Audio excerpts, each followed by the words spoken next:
Guess who's back? Back again. Ow! Sevilla's back. We've got no friends. Because I keep fouling everyone. We've racked up the most yellow cards in the league, as far as I'm aware. But it's getting us to a potential La Liga title race. Worst drum roll ever. Barcelona today. Can we put ourselves in the mix? Let's find out, shall we?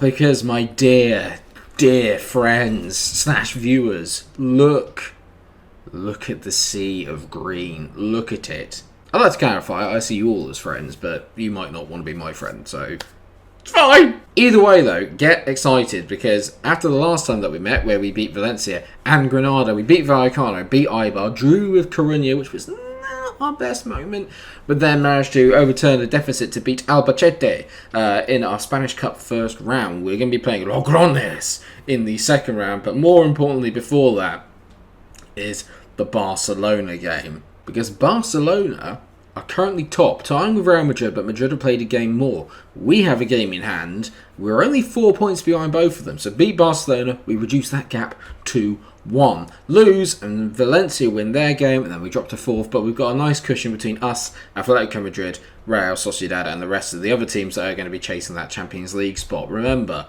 I'm only really expected to qualify for the Europa League 2, which would be around about that 6th, 7th position. At the moment, we're doing exceedingly well, much better than anyone would have anticipated. Today, we're only going to have the one game against Barcelona because it is just that important. You will already notice that Sebastian Esposito, keep on scoring goals for me, oh, is actually the top goal scorer in the league.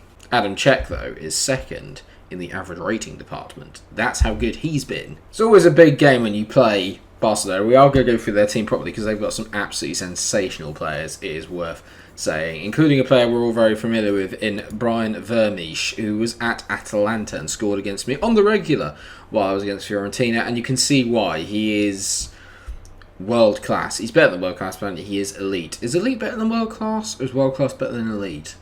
You'll notice the automatic issue that we have here is that, unfortunately, Santalo is on loan from Barcelona. So currently, I cannot fit him into the first team lineup because he is ineligible, and he's been playing quite well for us recently. Although the rest of the team are really the ones that have stood up and been counted. So Robles is in goal, Sebas, Ariambi, Shers, and Gorosar will make up the back four. Then you've got Vitor Emmanuel in the ball-winning midfielder role and defensive midfield. Kobeline's moved into the box-to-box midfield, while Oscar's come into that deep-line playmaker role. He's played quite well recently. But the front three are where it's at, really. Cech, Bailey, and Esposito. See those green lines? They love playing with each other. Crudo's carrying a bit of a knock, as is... Who else is there? Oh, as is Ariambi, of course. I don't think we're going to win this game by any stretch of the imagination. But I've been wrong before, and we have played pretty well in the majority of games that I've played this season against the big clubs, the Real Madrid game aside. We have been very good. There's a lot of players here that we're already going to know. We all know about ter Stegen, we all know about Pavard, we all know about Todibo, Dayot Upamecano. We'll have a look at some of the other players that we're not too sure of. We know about Dominic Schob, Dom, I'm going to call him. I never get his name right. I'm pretty sure Matas Palacios might be real. Not sure about that. But then, of course, we've got Jamal Musiala, another player we all know very well. Daniel Malin, João Pedro, Lucas Hernandez, Alejandro Turbit. There's a lot of good players in there that we're all very sort of familiar with. I've gone with the old revenge plot. Hopefully beforehand I'm going to get to have a little look at their actual team.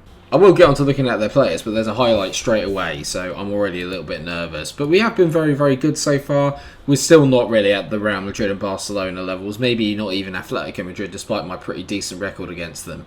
That's a good ball in. I mean, Brian Vermeesch just loves a goal against me. Can you stop following me around, please, mate? He just won't leave me alone. Everywhere I go, he just follows me, and he always scores. It's not great defending. Seabass has been caught out by Ilias. Can I just have a look at their players, please? Can we stop the highlights? Unless this is a goal for us, in which case, continue, please.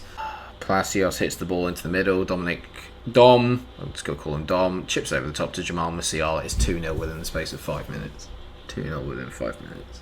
I was expecting a close game. This is terrible. I mean, what a ball this is from Dominic. And the two fullbacks are just being caught out here. Seabass and Gorosabal. Let's look at them, shall we? Ilias Akamak apparently is a real player. He's scarily good. Okay, well, no title run then. Damage control, I think, would be the best phrase I can use. As Oscar hits the ball over the top, Bailey's offside. I can tell already, even if he scores, which he doesn't. And apparently he isn't offside, so well done, Diego Bailey, you idiot. I don't know what to say. I'm just disappointed. I just expected a bit better. I just expected us maybe to keep it tight for a little bit. Do you know what I mean? And just not, maybe it's my fault for going positive at the start, but we're very kind of in-your-face team. And it's just worked so well against every other team in the league. So why wouldn't it work? Well, that's probably because it's Barcelona, Mike, and they're completely world-class in every aspect. There's a reason why their favourites every year is Jamal Musiala. Just has all the time in the world to play it back to Palacios, who plays out to Iman. Maybe I should have gone with wingers in this to help the fullbacks out, because at the moment we're getting absolutely dominated as Ariambi clears it off the blind. I mean, Esposito and Bailey, neither of them is having an effect on this game. It's still not over. Upamecano hits it to Musiala. I can see it already. We're just getting overloaded in the fullback positions. But I was hoping that it comes with high risk football. It comes with risky football. This is what happens as Guidi makes it 3. Just the timing of the runs, everything is impossibly good. This is not how I expected the day to go. I'm going to throw the water bottle. I've not had to do it yet with this lot, but I'm doing it today because that is not good enough in any walk of life. What we've just provided in that half is not good enough, and I'm bringing on the man for all occasions. Raul is coming on. Off goes Diego Bailey, who's been really poor. I don't expect us to turn this around in the slightest, but I do expect a response. Seabass has just ran straight at his man there. Ilias chips at the back post. Jamal Musiala. I hate Brian Vermeesh with all my soul. I hate him. He's always in the right place at the right time. I obviously need to come up for a formation when I play against Barcelona. This is pathetic. This is sobering. I genuinely went in today not thinking we could win, but I went into today thinking we can give them a game. You know, we can give them a game. Not even close. Like, this is literally it felt like a training match. It doesn't help when you give away 2 goals in the space of 5 minutes at the start. Like, I won't lie, that doesn't help. And we've held our own against so many teams this year who do play wingers, so why would I change? It's the formation, I think, that's got us into this position. It's Sebastiano Esposito scores a goal. Well done. A big bridge to bridge, I think, is probably the way I do it. This is going to take a long time and a long process for me to get near them. It was always going to be. I think, like, there's that thing about when I go into the Premier League finally, there's enough money in there and there's enough big teams within that league for me to not really have that much of an issue and catch up quite quickly. This was always going to be the hardest league to win. There is so much dominance from Barcelona and Real Madrid, especially Barcelona. There's such a gap between us and them. It's next level stuff. The other thing, obviously, that we need to know is that the transfer window is coming up. There's a few players that apparently want to move on that I still need to get rid of. But as you can tell, I'm slightly over the wage budget, so I'm hoping to get rid of them. Won't be too much of an issue. The main one of those is actually Juan Musso, who looks like he doesn't want to be here anymore. I'm fine with letting him go. He's on 51k a week, which I think is a ridiculous amount of money to be on. I couldn't get anyone to get hold of Cisco Campoy. People are after Salim El Jabri. I know he's only been here for a few months and stuff, but I'd happily let him go. Not really sold on keeping him here. There's a few people that want to loan him. Same really with Nabosim Miaric. He's played well, but I wouldn't be averse to letting him go. And the finances, again, for whatever reason, I don't know what the board are doing, but like, we just seem to be absolutely pissing away money like you would not believe, and I have no idea where it's going. That Barcelona game was really sobering. Let's hopefully want to win this game against Legrones, and maybe, just maybe, we might be able to win a trophy this year, which would be amazing. The other good thing is that I've got Tenerife coming up and they're bottom of the table, so it should hopefully give me a chance to sort of bounce back from that absolute pounding we just took. I made a couple of changes to the team then. One is that Selahattin is coming at right back for Gorosabal, who did not have a very good game in that last one. And I've also brought in Santalo, who I do think we missed quite a lot. But he's playing in a box-to-box role. Oscar was dropped to the bench. So Koberline now moves back to that deep line playmaker role. A little bit disappointed in Oscar. Started the season off very well. Not been very good since. And I will make one more change, actually. Raul's going to get his run up front with Esposito because he set up a goal. And I feel like I can trust him. They're obviously in a division a lot lower than us. And I would expect us to... It's snowing. I mean, that's never good news. This doesn't really constitute great passing football. So let's see how we get on. Seabass on the ball. Plays it into Czech. Now go on, Adam. Whip it in. Oh, that's beautiful. Love that. Check down to roll. A little bit of lagging going on there, which is unusual. Seabass gives the ball away, but then finds it back. Santalo to Check. Check back to Vitor Emmanuel. He finds Koberline. I mean, there's a lot of like jittering. Sorry if it comes up on the thing afterwards, but there's a lot of jittering in the gameplay, and I'm not really sure why. Sebastiano Esposito heads over the bar. Check whips in a corner, and Esposito again has headed it over the bar. I do worry that when Esposito is having a bit of an off day, we are a little bit profligate, which is worrying. That's why I brought Raul on, because Raul seems to be a very decent finisher, but at the moment, I think he's as guilty as anyone of missing chances. Emmanuel out to Santale, back to Vitor Emmanuel. He can usually spot a pass from Vitor, but he's playing it around a bit like comfortably at the moment. Esposito turns it back. Santalo, that's the ball. Seabass bombing on down the left-hand side, whips it in front post, and again, if it's not Esposito, I do worry. But he has got his 16th goal of the season. Very good from Sebastiano.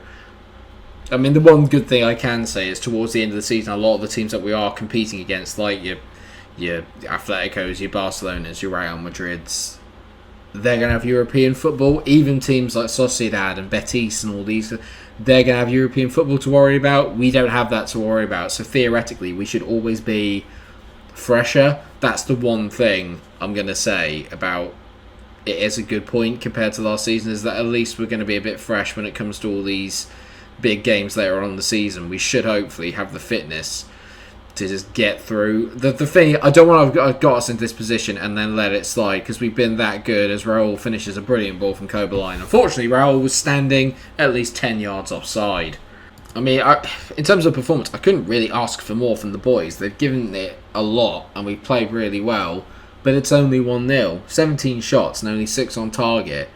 At any level, it's not really what you want to see. You want that to be up near 10, 11, like a quarter, 3/4 of the shots that you have, you want to be on target. Do you know what I mean? Not easy misses as Raul tees it in, and Esposito. It's a great block, and I think quite a lot of our shots have been blocked by their very deep line. There's no getting away from that. But I do feel like we have a little bit more to give. I'm going to say I'm pleased how things are going, though. I think we've been very comfortable.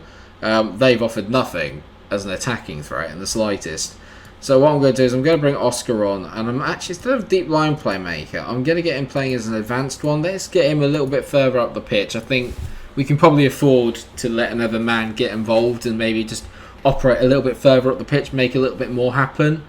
That second striker spot is sort of up for grabs. I think Crudo could be potentially excellent, as could Raul, and Diego Bailey's going to go back on loan, which is the one reason why maybe I'm a little hesitant to make him my other top quality second striker, if that makes any sense. As Raul is brought down, Oscar's going to take this penalty. Hopefully he'll put it to bed. That will put the tie to bed as well, you'd like to think. Oscar steps up. Why in the world did I think he would score? That's now 20 shots and only 7 on target. I wonder if they're going to score an undeserved goal in this game. I wonder. I'm just waiting for it for the one shot they have. It nearly went in. There you go. Well, I mean, I was wrong. They've had one shot and they didn't score it. Praise the... Esposito's injured. This day is getting a little bit worse every second. Crudo is going to swap. I'm going to put him in the advanced role. Let's let Raul do a little bit of creative work. I mean, if Oscar had just finished that sodding pen, I wouldn't have a problem. He's playing at 7.2 and he's missed a penalty. I don't ever remember a player playing this well and missing a penalty when you got brought on at half time. It makes no sense. He's obviously operating really well in that area as Czech tries to bend one in and it misses. I mean, I can't tell because of the snow, but I imagine it was a good effort. Seabass to Oscar, who hits it over the bar. Of course it's over the bar. It's just like we could have won this. Like, no word of a lie, probably 8-0. Could have won this 8-0. 27 shots, 8 on target. an XG of 3.23, scored 1. I mean, it is utterly dominant. It is also utterly irritating, because we could have probably won that 5-0. Thank God Esposito is only out for 2 days. Well, the transfer window is about to open, and I don't really have much in the way of business that I want to do because we don't have any money. A lot of it will probably be the same as it was before, where I'm going to try and get a lot of people in on pre-contracts and try and just have another really good window. I don't think there's any chance I'm going to have as good a window as the one I previously just had. We're good, but there's that higher echelon of player that I need to try and get to. I think we've got players that could get to there, but aren't there right now. The only player that maybe might get into a Barcelona, a Real Madrid, is potentially Esposito. Other than that, there's not really anyone in my team that I would say, yeah, he'd get in there. Maybe Oscar at a push, but no one in particular. We've drawn Osasuna away in the Spanish Cup, which is a bit disappointing because that's going to be a difficult game. A game I'd expect us to win, don't get me wrong, but still difficult. Still probably more difficult than I would want it to be. Obviously, there's no pressure on me to actually win the Spanish Cup as far as I'm aware. I don't know if I actually need to win it. Anyway, moving on swiftly then. Where do we come back? We've seen us play Atletico Madrid more than enough times. I think what we'll do is, let's come back for... Should we come back at the end of February then? So we'll come back for the Real Madrid game and maybe the game against Sociedad, because Sociedad are a team we haven't seen me play a lot yet. So let's see us play those two at the end of February. Like I said, the stuff might happen over the January. I highly doubt it. There's probably players I'm going to bring in on frees and stuff, and that's how I'm doing it at the moment, is I'm just taking advantage of the 6-month expiry rule. That is the best that I can hope for right now, to be fair. Unfortunately, just because I don't have the finances. Give us a couple of seasons in the Champions League and in Europe, and maybe, just maybe, I can fix it. But for the time being, this is the best that I can do. So I appreciate the windows might not be the most exciting thing for you to watch at the moment, which is why I'm trying to avoid them. I hope that you understand that. But at least we progressed in the Cup. Just the Barcelona game is sort of like knocked the stuffing out of me a little bit. I thought we were in with the chance of the title, and all that's done is just confirmed to me just how far away we are from Madrid and Barca. Yeah, bit disappointing. But thank you so much for watching today's episode. I hope that you have enjoyed it. Of course, if you have, then please do drop a like on the video, share, subscribe, let me know where you think we can finish in the table. Champions League should hopefully still be achievable, all those European spots, one way or another. Hopefully we'll get there, but there's only one way to find out. And that is to tune in again. Let's see how we get on. Please remember to like, share, subscribe, until I see you again. Take care, everyone.